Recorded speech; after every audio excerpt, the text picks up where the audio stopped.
$12,000. That is what Raymond paid for his brand new 3-bedroom home in 1962. Today, that same money will not cover the down payment on a car. Let that sit for a moment. In the spring of 1962, a factory worker in Flint, Michigan, could walk into a bank, hand over $600, and walk out as the legal owner of a house. A real house with a yard, a driveway, a garage, and a maple tree the builder planted the week it was finished. He didn't have a college degree. He didn't have a second income. He didn't have stock options or a side hustle. He had one job at the plant, one paycheck, and somehow that was enough.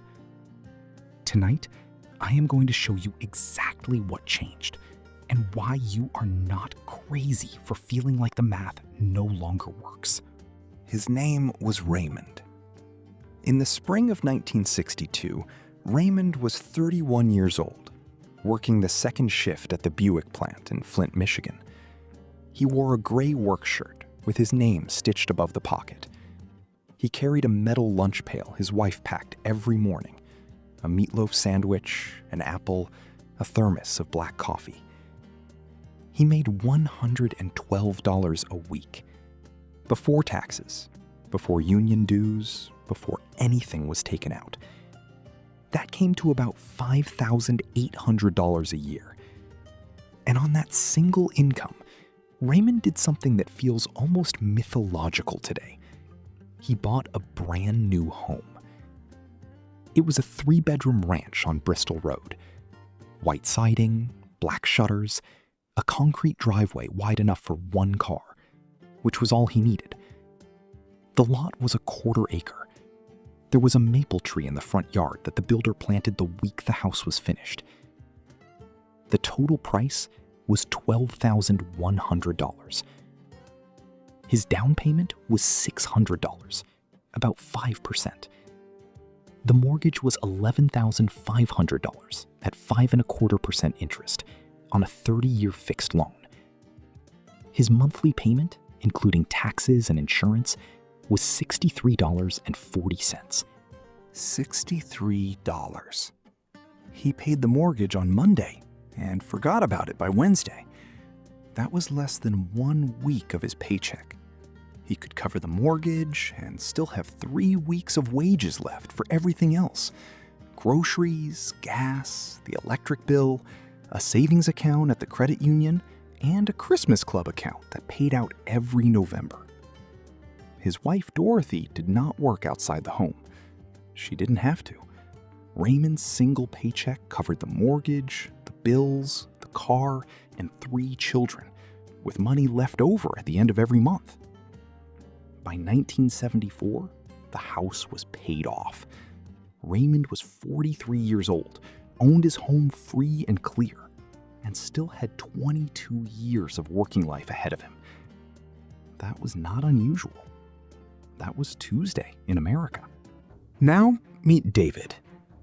David is 35 years old. He lives in a suburb outside Columbus, Ohio. He has a 4-year engineering degree. He works 50 hours a week at a logistics company. His salary is $85,000 a year, well above the national median. By every measure that mattered in 1962, David should be doing better than Raymond. He is not. $348,000. That is the price of the starter home David has been looking at. A 3-bedroom ranch, smaller lot than Raymond's, built in 1978. At today's mortgage rate of around 7%, with 20% down, which David does not have, his monthly payment would be $2,490. Without the 20% down, with PMI and a higher rate, it climbs to nearly $3,100. His take-home pay after taxes is about $5,200 a month. The mortgage alone would consume 60% of his paycheck. Before utilities, before groceries, before the car payment. And here is the number that will stay with you. David drives a 2022 Toyota Tacoma. He bought it used with a 68-month loan. His monthly payment is $642. Over the full life of that loan, with interest, he will pay $48,300 for that truck. $48,000. 4 times what Raymond paid for his entire house. David is not lazy. He is not undisciplined. He does not eat out every night or buy designer clothes. He packs his lunch. He brings coffee from home. He has not taken a vacation in 3 years. He does everything right. And he still cannot afford what a factory worker with a high school education bought on a single paycheck 60 years ago. David does not talk about this at work. He smiles and nods when his colleagues discuss their mortgages, and he drives home alone, wondering what is wrong with him. Nothing is wrong with him. Ordinary has become completely out of reach. But this is not really about a house. This is about certainty. When Raymond signed those mortgage papers in 1962, he knew with absolute certainty that his job would still be there in 5 years. He knew his wages would rise with inflation. He knew his pension would be waiting when he turned 65. He knew that if he simply showed up and did his work, the system would hold up its end of the bargain. David does not have that certainty about anything. He does not know if his job will exist in 3 years. He does not know if his health insurance will still cover his family next January. He does not know if Social Security will be there when he is 65. He does not know if he will ever own a home. Roman slept well, not because he was lucky, but because he knew that tomorrow looked like today, and the day after that looked the same. That peace, the simple peace of a man who knows his family is covered, that is what has been taken. Not just the house, the peace that came with it. He is not failing at life. He is succeeding at a game that has been rigged to make the prize impossible. So I want you to ask yourself 2 questions tonight.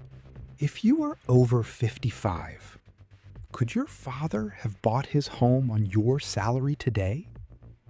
And if you are under 40, do you feel the weight of trying to do what your parents did on a road that no longer exists?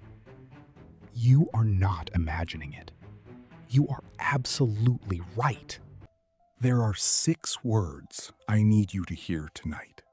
6 words that I think most Americans have been waiting their entire adult life to hear someone say out loud. You were not failing. The game changed. Raymond did not own his home because he was smarter than you. He did not own it because he worked harder than you. He owned it because in 1962, the American economy was built so that an ordinary man doing ordinary work could afford an ordinary life.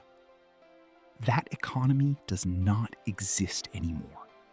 It was not destroyed by you. It was not destroyed by your generation. It was dismantled piece by piece by forces and decisions that were made in rooms you were never invited into, long before you ever applied for your first job.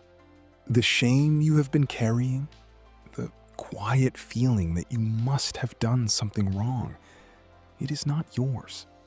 Set it down. It was never yours to carry. The men who lived through Raymond's America deserve to be heard.